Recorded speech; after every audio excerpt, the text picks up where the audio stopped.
Assalamualaikum, welcome to Rose Kitchen. Hari ni Kak Ros nak tunjukkan satu resepi iaitu thosai. Ramai yang suka makan thosai. Kak Ros sendiri pun suka makan thosai juga.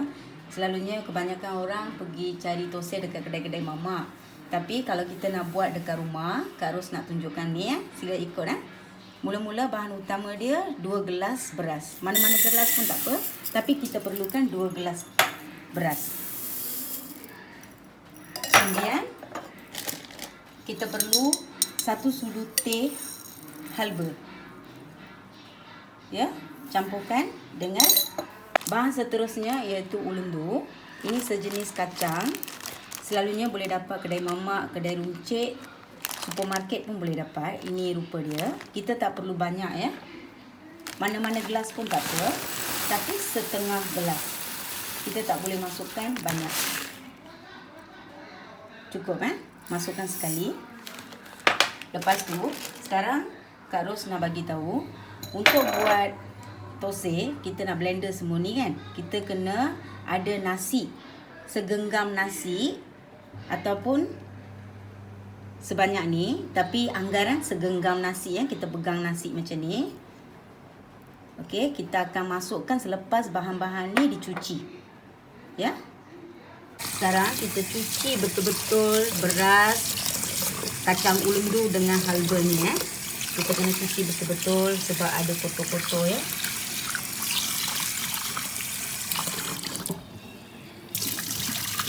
Proses dia agak lama sebab kita kena rendam bahan ni dalam 5 atau 6 jam.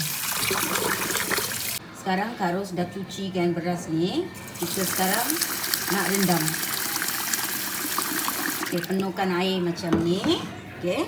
Nasi yang Kak Ros bagi tahu tadi, kita tak perlu masukkan sekarang. Selepas 6 jam kita rendam, basuh satu kali, baru kita masukkan nasi semasa kita blender nanti. Ya, kita rendamkan ni dalam 6 jam. Nasi yang kita akan campurkan nanti, kita simpan dalam peti ais. Masa kita blender beras itu, baru kita masukkan nasi ni sekali. Ya, kita jumpa selepas 6 jam Sudah 6 jam Kak Ros rendamkan tadi. Pukul 2 tadi saya rendam. Sekarang pukul 8. Rupa dia macam ni.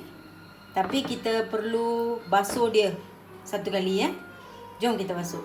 Air yang kita rendam tadi, basuh satu dua kali pun tak apa.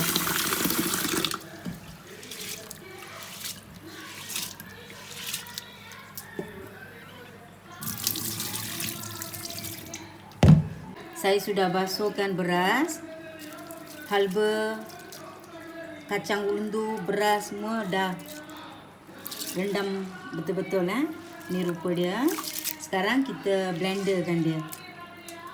Ini baru kita tambahkan dalam beras yang kita rendam Nasi ni ambil segenggam.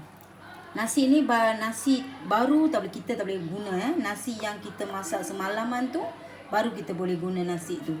Ya, kita masukkan, campurkan semua. Sekarang Kak Ros tunjukkan cara blender thosai. Okay, masukkan beras. Air tak perlu banyak. Okay. Masukkan sedikit saja. Kalau pekat, masukkan air. Okay. Tutup beras tu cukup. Jom kita blender.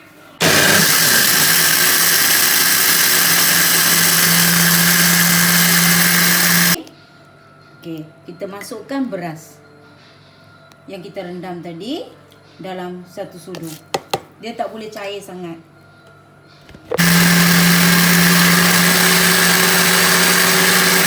Okey, sekarang Kak Ros tunjukkan cara berapa banyak perlu adunan ini, perlu blender. Nampak Nampak macam biji-biji ni tak boleh. Kita kena blender lagi halus. Ya, kita blender lagi.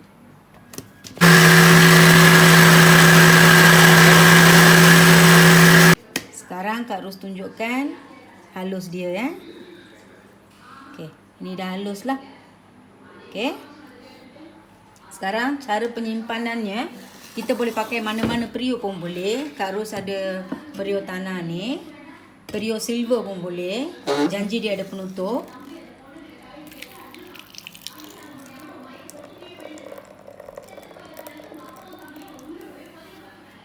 Sekarang kita blender yang pati itulah.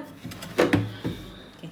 Terus tunjukkan sekali lagi Masukkan beras sahaja, bukan air. Beras saja. Tak perlu banyak. Setengah aja. Air dia, ini Kak Ros tunjuk sekali lagi. Ini Kak Ros masukkan beras saja, tak ada air. Sekarang Kak Ros tunjukkan air dia berapa banyak nak masukkan. Okey. Air dia tak perlu banyak. Tutup beras tu dia cukup. Sebab kita rendam beras tu pun ada saluti air kan. Kita tak perlu masuk banyak. Kalau masa blender, adunan ni sudah pekat. Kalau rasa pekat, blender ni susah nak blender, kita boleh masukkan air sedikit demi sedikit. Okey, jom kita blender.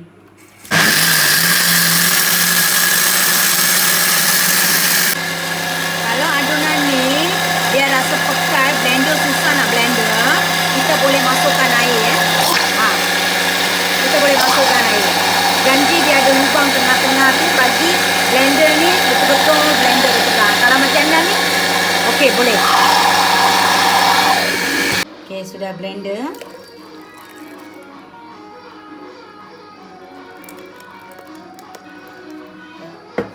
Sekarang Kak Ros nak bagi tahu, kita tak perlu, dia sepatutnya kena masuk garam, tapi Kak Ros selalunya tak masuk garam sebab dia cepat masin.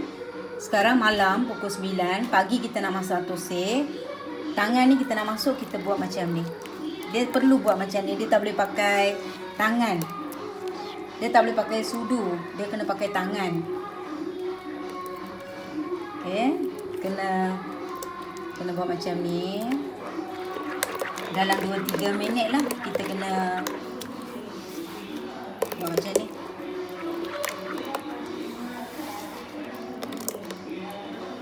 Okey, sekarang step yang seterusnya, saya dah blenderkan beras tadi. Sekarang tak perlu pakai sudu, dia kena pakai tangan. Dalam 2-3 minit kita kena buat macam ni. Lepas tu kita simpan dalam semalaman lah. Kita simpan. Nanti adunan ini akan jadi kembang. Tak perlu masukkan yeast ya. Nanti kita jumpa pagi nanti. Kita tutup. Bahan yang kita blender untuk buat thosai semalam, Kak Ros tunjukkan Okey. Yang ni tanpa yeast. Semula jadi. Dia dah kembang. Okey. Dia perlu kacau macam ni. Okay. Sekarang kita boleh buat thosai. Jom. Untuk membuat thosai, kita perlu kuali ni Hidupkan api. Okey, kita perlukan kuali ni. Selalunya dalam dekat rumah, kita pakai untuk kuali ni untuk membakar roti ataupun selain daripada kita buat thosai. Kadang-kadang thosai tak jadi. Sebelum kita tuangkan thosai, kita perlu buat ada sedikit kerja ya. Okay, saya tunjukkan kerja tu apa. Sebiji telur.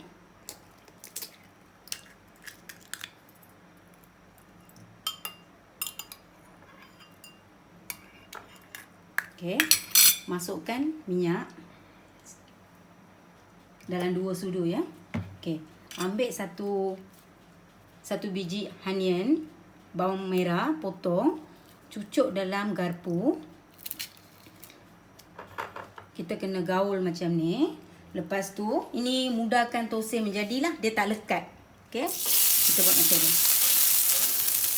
Permukaan kuali ni akan jadi licin. Kalau kita kuali sudah panas, kita masukkan tepung. Andalan 2 sudu lah. Lepas tu kita bulatkan.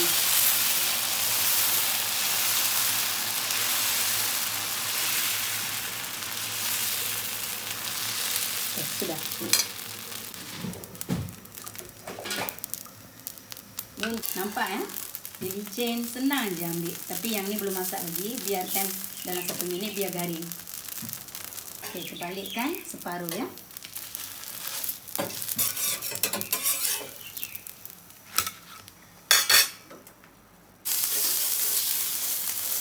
Telur dengan mentega ni supaya kuali ni licin Kuali ni tak boleh panas. Kalau panas, tutupkan api untuk sementara waktu. Baru kita boleh masukkan tepung. Terus buat. Yang ni Kak Ros nak tunjukkan tose margarin.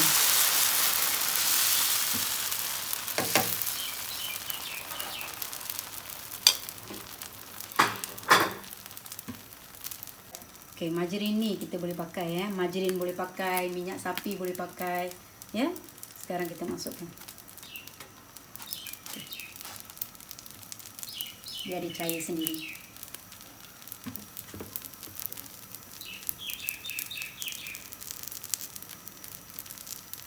Siapa yang suka makan gula, boleh taburkan gula lah di atas margarin tu. Proses dia sama juga. Tutupkan separuh. Kalau dekat kedai dia ada kuali besar, Kak Ros ada kuali kecil je. Okey, ini tose planta dengan tose biasa. Dengan cara ni kita boleh masak macam-macam tose. Tose sardin boleh, tose telur boleh. Sekarang Kak tunjukkan tose telur ya. Untuk membuat tose bawang, kita tak perlukan banyak barang, hanya bawang sedikit saja. Kalau nak pedas banyak, kita boleh masukkan 2 biji atau 1 biji pun dah cukup. Sebiji telur dengan garam. Iris halus-halus ya, bawang merah ni.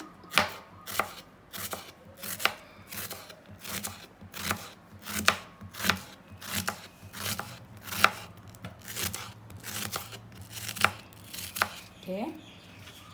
Iris cili padi ni pun halus-halus. Kalau tak suka makan cili padi, kita boleh makan sedikit macam ni pun boleh. Ya, tak perlu banyak.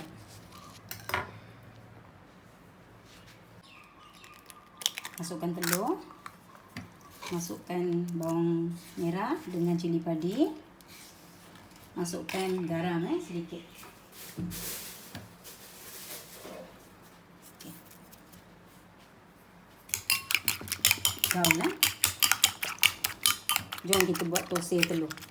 Sapukan minyak yang kita bercampur dengan telur dengan minyak. Dekat kedai dia orang simbah air. Walaupun boleh, tapi kuali tu dah biasa.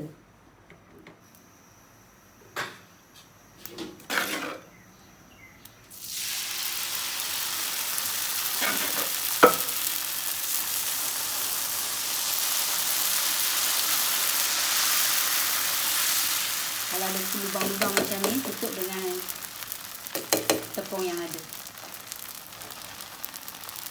Taburkan bawang telur semua untuk membuat tose telur.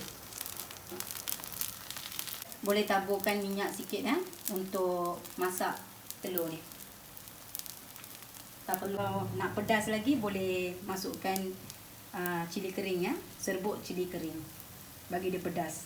Yang ni resepi yang Kak Ros paling suka. Siap Ya. Okey, dah siap. Cantik Okey, 2 jenis tose Tose biasa, tose margarin dengan tose bawang. Bawang telur lah. Ini 2 tose yang Kak Ros siapkan hari ni. Okey. Okey. Lembut.